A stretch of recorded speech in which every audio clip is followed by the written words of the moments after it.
This is Andrew here with Tower, and today we're going to be showing you how to adjust your hydraulic brakes on your Beach Bum or Beach Babe. Now this is only for the Beach Babe and Beach Bum V2. If you have a V1, that will be a different video on how to adjust mechanical brakes. But the brakes on the Beach Bum V2 and Beach Babe are hydraulics, and I will show you how to adjust them.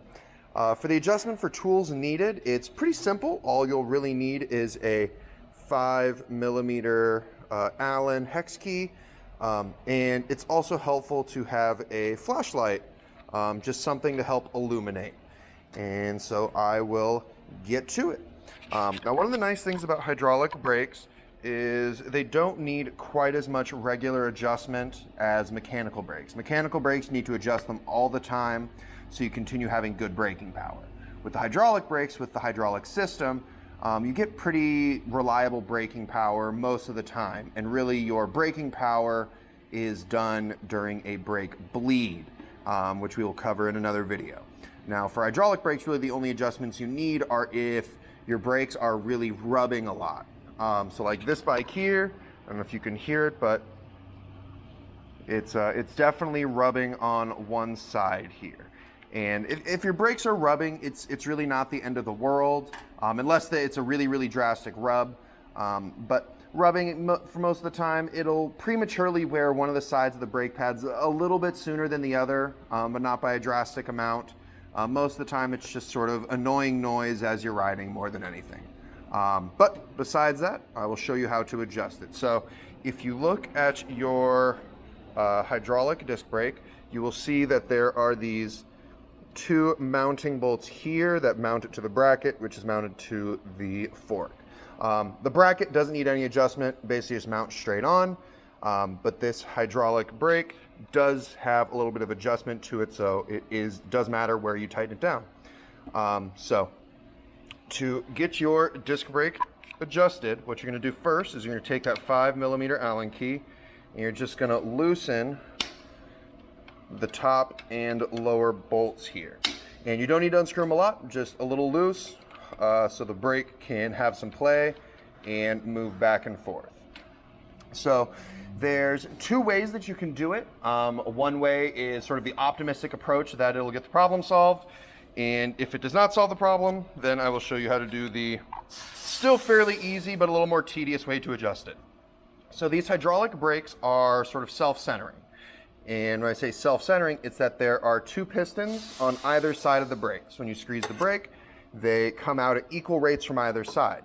So this first approach is hopeful that they sort of, with the brake loose, sort of self-center themselves, and then we tighten it down and hope that it solved the problem.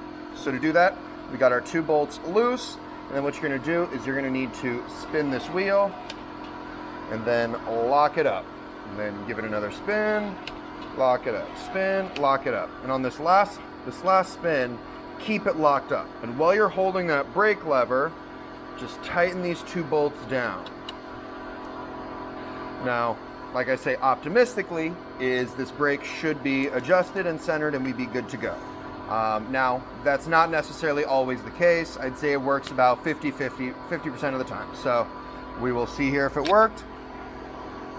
And surprisingly, it did the job. So if this was your bike and you were adjusting the brake, you would be all set. Now, what do you do if that didn't solve the problem? So that's where the flashlight's going to come in. So what we're going to do is you're going to look at the bike sort of head on. You want to look right down the rotor in between the calipers. Now, it can be a little tough to see on video, but you're going to look right at the front. You're going to look right along this rotor to see where it enters into the brake calipers here. And what you're going to do is you're going to take that flashlight and you're going to shine it from the back. So you can see, again, it's a little tough to see on the video, but so you can see the light shining through, and you'll be able to see the two brake pads on either side and then the rotor. Now you'll want to look at this to see which side it's touching on. It'll be touching on one or the other sides. Now whichever side it happens to be touching, that's how we're going to adjust it. So to do that, what you're going to do is you're going to go to the top bolt, you're going to loosen it a little bit. Then what you're going to do is, let's just say it was rubbing on this outer side. So if it's rubbing on this outer side, what I'm going to do with this top part loosened is I'm just going to push it just a little bit inwards. And then It's also helpful to keep checking it with the light to see if you adjusted it up. And then once you got it in a good position, you're just going to re-tighten that bolt down. And then you repeat that process down here at the lower bolt. And then when you're done, you should shine the light to see if you have any clearance. And of course, give the wheel a good spin, check to see if it's rubbing. Now, why I say this is a little bit tedious is, you could end up, find yourself doing some fine adjustments. Patience is always very helpful when it comes to disc brakes. But after, a little bit of balancing, you should have that brake good to go and the rub should be gone. So, thanks for joining us. Hope you have a great day.